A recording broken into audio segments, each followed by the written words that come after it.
So, this is crazy. This is crazy, okay? Because it's 2023 and in America, right? The best country in the world, the country everybody thinks that you should go, that you should live in, that's supposed to have the nicest healthcare, the nicest everything, right? But US maternal mortality rates hit the highest level since 1965. And then under that headline, a subheading, it says Black mothers are the most affected. 2021 data shows this. Maternal death rates are higher in the US than in any other high income country in the world. Let's talk about it. So we get a lot of people on our channel, and this is continental Africans. This is people even in America that are like, Africa's not that great, America's better, America has these things. And the data and statistics, they just don't back it up at all. Like literally the data and statistics do not back it up. And we just keep seeing more statistics and more data backing up the fact that America is falling in more ways than one. And it's not just failing Black people anymore. It's been failing Black people since the beginning when they took us as slaves. But now it's failing everybody across the board because you can't have such a wicked system and think that it's going to be blessed or that it's going to be this phenomenal place. And so America is basically becoming a breeding ground for death and sickness and destruction. And it's so sad because at the forefront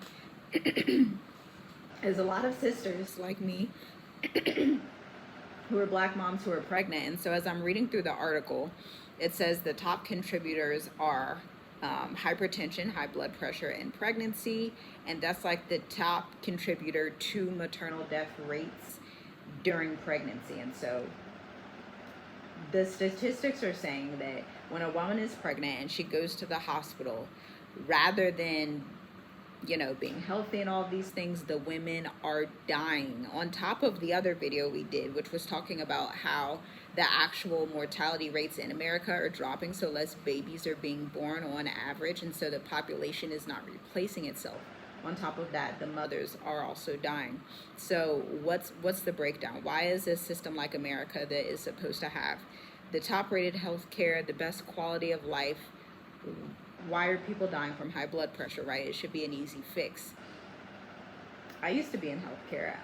I was actually in nursing school. And one thing I learned, specifically with blood pressure medication, and they're obviously not going to tell you this, but I'm going to let you know, is that a lot of these blood pressure medications on Black people specifically, because we have different DNA, we have different stuff inside of our body, they have these inhibitors that then cause heart problems, right?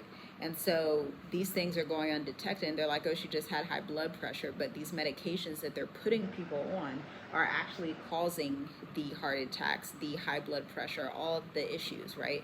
And so once you get strapped to those medications, high blood pressure is such a delicate issue that you have to continue to take the medicine, right? Or else your blood pressure is going to go out of whack. And so it gets you into this crazy cycle of basically being a slave to the healthcare system, because this stuff isn't cheap either.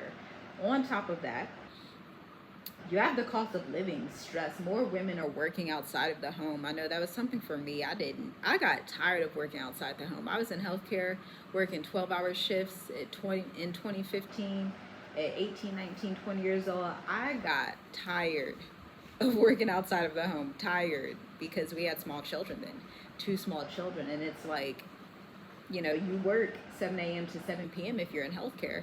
And then if you're not in healthcare, because I did corporate America for a little while too, and you work your 9 to 5 and you take the kids to school, then you pick them up, then you cook dinner, then you got to clean, then you got to do all this. You don't have any house help in America because it's super expensive. On top of that, childcare is expensive. And so you have 2 parents working in the home.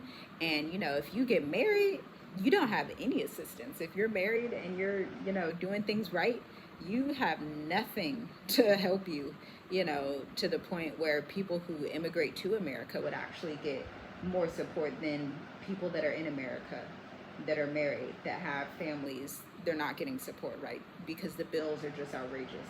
And all of this was before inflation. This was before the pandemic. This was before all of that. So with that being said, it shows, the data again shows, so this isn't heresy anymore. This isn't like, oh, it's just my opinion. Like, no, these are the facts Women are dying, babies are not being born, babies are dying, people are dying. And then the other factor that contributes to that is the jab, which, what was that documentary called I told you guys about? Somebody comment down below. I told you about that documentary that you need to watch. It's only available on Rumble. You will not find it here. It's gosh, it was about the people that had got the thing, right? And so there was a stark decrease in babies being born, and then the pregnancy rates for women, the women were dying, and it's because they had blood clots found in them after the fact, not from an autopsy. That's not how they found it. It was actually the funeral directors that were embalming them and then finding that they had these huge things like blood clots, and they were bigger than your average blood clot, because a blood clot is like this. They were like this. And so that was what was contributing to a lot of people's deaths, but they don't want to talk about that, and people don't want to see it. The writing is on the wall. More statistics are going to be coming to light. More bank collapses are going to be coming to light. More mortality rates and all of things are coming to light as people leave the West, as people leave. And it's not just black people, and I keep saying this. I actually just got off of a podcast, and I was talking to a woman from London. She's mixed with, I think one of her parents is from Iran, and then obviously she's European. And then the other guy, he's European, and they're talking about how people are leaving the West. Like, she was in Singapore. Like, she does not want to be in Europe during certain times. And it's just, it would be so sad if a lot of our people don't understand what's going on, whether you believe in the Bible or not. If you don't see what's actually happening in the world, if you don't see what's actually happening in America, and you're just asleep to it, or if you're a continental African and you're like, no, I gotta go to America, Africa's not it. It really breaks my heart, because we can see what's happening. And if you just look up certain data and statistics, if you just ask people like me, and it's not only me, you can read these comments, African Americans, diaspora, comment below and tell people what the West is like. It's not just us anymore. It's everybody can see it, but what will you do about it is the question. Shalom until next time.